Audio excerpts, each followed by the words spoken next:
Hello everyone, welcome to today's lecture. So today we are going to start with the next chapter, that is disaster management, chapter 9. You might have studied about disaster in your earlier classes. So can you recall? First question, what is meant by disaster? I will be giving you the answers later also. What is a disaster? You have studied about disaster. So what is a disaster? It is a sudden event that causes large scale damage to life, property and society. Okay, so it causes a large scale damage to life and property. What are the different types of disaster? There are mainly two types, natural and man-made. Natural disaster include flood, earthquake, etc. and man-made disasters include fire, explosions, etc. In this chapter, they have given examples of some disasters. The first one is earthquake. What is an earthquake? What are the effects of earthquake? So what is an earthquake? You may see the answer is here only. I have marked the answer. Sudden vibrations on the earth and shaking of earth's surface or ground is called as an earthquake. You may mark, I repeat, sudden vibrations on the earth and shaking of the earth's surface or ground is called as an earthquake. Now what are the effects of earthquake? You might have seen the effects of earthquake on TV. Loss of life, destruction of buildings and destruction of ecosystem. I repeat, loss of life, human, animal, plant life, destruction of buildings, roads, bridges, etc. and destruction of ecosystem. So these are the effects of earthquake. So have you understood about earthquake? This is the definition of earthquake.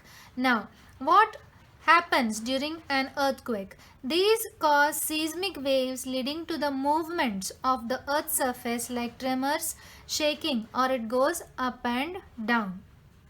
The shocks and waves formed in the interior of the earth spread on the surface in all directions. You may see this diagram, figure 9.2. This diagram is very important. Okay.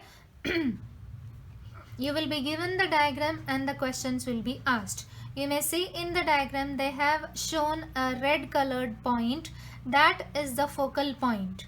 From the focal point, the tremors, it passes to the point above. You may see towards sideways and in the upper direction. And in the upper direction, the surface on which we feel it, that is said to be the epicenter. Okay, so we may see what is epicenter.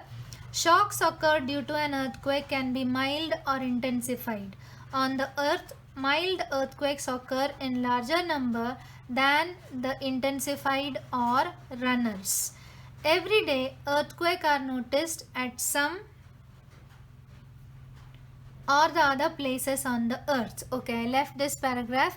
The shocks and waves formed in the interior of the earth spread on the surface in all directions.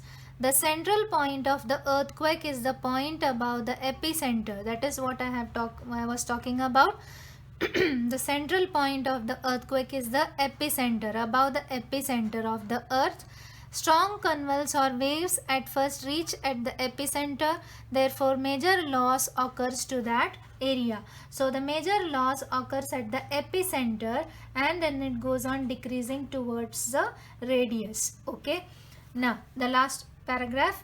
According to the observation of National Earthquakes Information Center, every year nearly 12,400 to 14,000 earthquakes occur on the earth. This is a fill in the blank asked. Now here in figure 9.3 they have shown two types of seismometer. What is a seismometer? It is a machine or instrument which records the earthquakes. Okay, seismograph or seismometer, and the unit is Richter scale. This you may mark whatever I have marked in the textbook. The machine or instrument which records the earthquakes is called seismograph or seismometer, and the accentuation is measured in Richter scale. Okay, now there are two types of seismometer, vertical seismometer and horizontal seismometer. Okay, so on this page, what is meant by earthquake, what is epicenter, about vertical seismometer, horizontal seismometer, and the focal point and epicenter of the earthquake. These diagrams are important. Even they give you figure 9.1 and ask to write about it, what it is. What it is? It is the diagram of an earthquake. Now we may move on to the next page. On this page, they have given two tables. One is for causes of an earthquake and the other is effects of an earthquake. First, we will see causes of an earthquake. Volcanic eruption. Okay. Next, stress of big dams on the earth, mining, underground atomic tests. Water percolates through the cracks of the earth. Percolates means seeps through, go through. Due to tremendous heat, the water converts into steam. The steam formed tries to come out from the loosened earth surface, causing earthquakes. You have to learn the causes of an earthquake. Effects of an earthquake. Loss of human beings, wild animals and pets. Economic loss at large scale. Ecosystem destruction. Direction of flow of rivers and streams changes. Possibility of fire in cities increases. If there is earthquake at the bottom of ocean, it may create tsunami waves. Level of water table changes. Okay, out of these 7 effects, you may learn minimum 4 to 5 effects of earthquakes. Now, what are the precautions to be taken at the time of earthquake? Okay, they have given you 2 precautions. First one, if you are at home, do not get scared and instead of running here and there, stand still at one place. Either sit on the floor or below the bed or any other furniture and cover yourself until the movement of the earth stops. Okay, so they have shown the diagram. Next is, if you are in a vehicle or outside the house, park your vehicle at a safe place and sit inside it. Do not wait near tall buildings, trees or electric poles. Avoid doing following things during earthquake. Avoid using a lift. Do not sit in discomfort for long. Do some physical movements.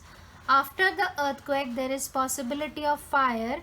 Hence, to avoid it carefully, switch off the main electric supply. Okay. So, if you are having a question on precautions to be taken, 1, 2 and these 3 points you can write. Now, the next is earthquake resistant or proof buildings. The constructions which do not get damaged due to earth movements up to a certain limit are called earthquake resistant buildings. Nowadays, in regions which are prone to earthquakes, such buildings are being built. Okay. To construct tall buildings, Indian Standard Institute has made some code of conduct. Buildings are constructed as per IS 456 and earthquake resistant constructions are performed as per IS 1893 and IS 13920 of reinforced concrete structures. Advanced technology is used for earthquake resistant construction. To get prior intimation about earthquake, modern equipments like laser ranging very long baseline, Geiger counter, creep meter, strain meter, tide gauge, tilt meter, volumetric strain gauge, etc. are used. Okay, so this much about earthquake resistant or proof buildings. Generally, no questions are asked from this part. Now we may move on to the next page. The next topic is fire. Fire is a natural calamity or a man-made calamity. It could be man-made or it could be natural also. There are different types of fire. Class A fire, which is due to solid substances. Commonly flammable materials are their fuel source, like wood, clothes, coal, papers, etc. This fire can be put out with water. Now in this part you have to study about the different types, different classes of fire. Class B fire, which is with liquid substances. Fires caused due to flammable liquid substances, petrol, oil, varnish, solvents, cooking oil, paints, etc. All these substances are lighter than water, therefore fire extinguishers can be used to extinguish fire. So the question could be what causes class B fire and how can it could be extinguished? It can be put out. Okay. Third is class C fire, which is due to gaseous substances. Fires caused due to acetylene, household gas, etc., that is LPG. Class D fire, which is due to chemical substances. Fires caused due to combustible. Combustible means which can burn. Metals like potassium, sodium and calcium, which react with water at normal room temperature. Magnesium, aluminium and zinc react with water at high temperature. When both these groups combine with water, it explodes. So it is with explosion with chemical substances that come under class D fire. And class E fire is due to electrical equipments. A fire caused due to electrical components is class E fire. To extinguish such fire, power is cut off and non-conducive fire extinguishers like carbon dioxides are used. So this is about the types of fire. So how many types of fire? Class A, class B, class C, class D, class E. Class A is due to solid substances, class B is liquid substances, class C is gaseous substances, class D is chemical substances, class E is electrical substances. Now methods of fire extinction. There are three methods to stop the spread of fire or to control the fire. Cool out, that is use of water. To extinguish fire, water is the most common and effective solution, that is about use of water. The second is suppress the fire. How to suppress the fire? To pour sand or soil onto it. To control the fire which is caused due to electricity or oil, sand or soil can be used. If we spread a froth-like substance on the fire, it cuts off the contact between air and fire. Okay, thus it can be extinguished. Or keep away flammable substances. In this method, all flammable substances are kept away from the fire. Any wooden article or flammable substances must be kept away so that no source is left for the fire to spread. Okay, so these are the methods of fire extinction. And what are the precautions and safety measures? Develop the habit of switching off the gas regulator when not in use.